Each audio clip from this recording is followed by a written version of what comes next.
Today on Motorcycle Zero, we're going to be installing the Dubach Racing Engine Relocation Kit. This kit is going to move the engine 1.5 millimeters forward. You may not think that's a lot, but it's a decent amount for that much rotating mass, and it should put more weight over the front wheel, which is going to help with turn-in and front-end feel on the bike. So with the Dubach Racing Engine Relocation Kit, what you're going to be replacing are the collars that are inside this mount. We're going to take out the pin that is attached to the rear brake lever because that needs to come off so you can take that bolt out. Next, we're going to take off the rear brake lever. Once the brake lever is removed, it's going to be time to take off the master cylinder.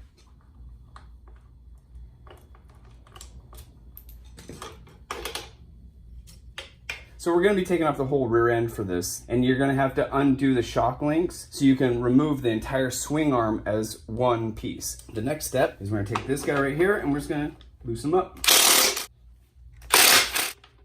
You push that bolt out, as well as that one.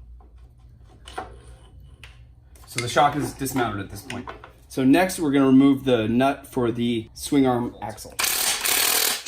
Next, we're going to use the punch that we're going to use to tap the collars out, to tap this axle out as well. So I've got my handy dandy angel here to help me out.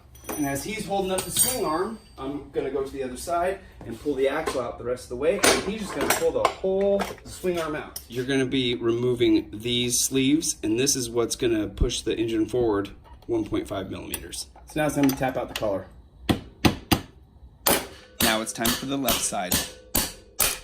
So the right side collar was easy. The left side was a little bit harder. And I was hitting it with the punch, I could feel the collar deflecting and bending the metal. So what I did is I took a 14 millimeter socket, put it in, and then attached a long extension, and then used that to hammer it through, and it came out really easily. The next thing we're gonna do is we're gonna remove these three bolts, and then we're gonna loosen these three bolts, followed by completely removing the center bottom engine mount right there.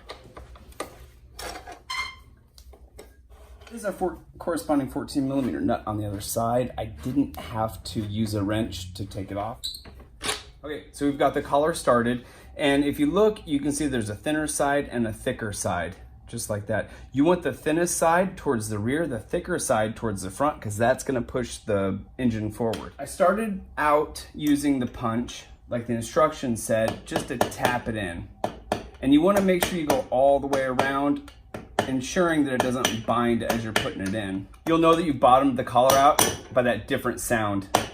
All right, now I've got the left side collar in. Now it's time for the right side collar. I've put the swing arm bolt through. The reason I did that is so it'll orient itself to where it should be. You can see if I try to put the thick part in the back, it's not gonna allow you to go in. But if you look, as I rotate it and put the thin part towards the back, it'll actually seat itself in there, and you can start tapping it in from there.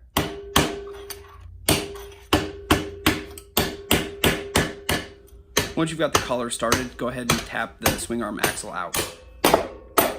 We finally got the collar started. It was a pain in the butt, like not even a little bit. It was a lot of it. I did it the way the instructions said, and it took two of us to get it all the way in, one lifting the engine and one trying to tap it in. You can see how much I have beaten this and I've marred the metal. This is not something that you, well, I don't know, maybe you can, but I couldn't do on my own.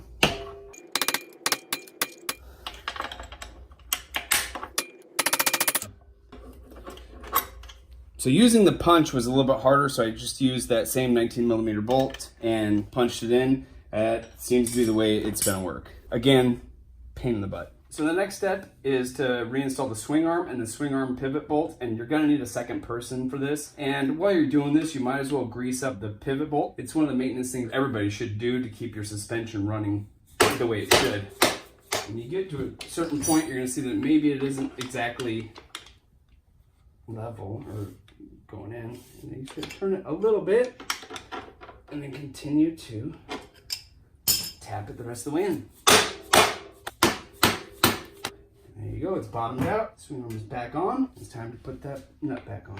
So we'll do first put the washer on and then the bolt, and we're just going to start because the next step is to put this bracket back on and then get the lower center engine mount bolt back in.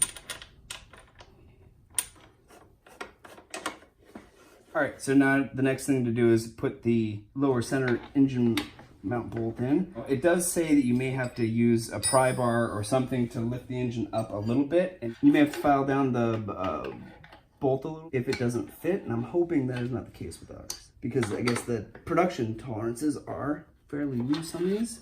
All right. So now that we've got all the bolts in, it's time to start the tightening sequence. And the sequence is gonna be the swing arm bolt, then the lower engine mount, then the brackets up there. Refer to your owner's manuals for the proper torque specs. Now that we've got the engine completely remounted again, it's time to do the swing arm pivot bolts. It's time to reattach the rear brake master cylinder. And the last step is to reinstall the brake lever bolt. And don't forget to put that pin back in, because that is kind of important.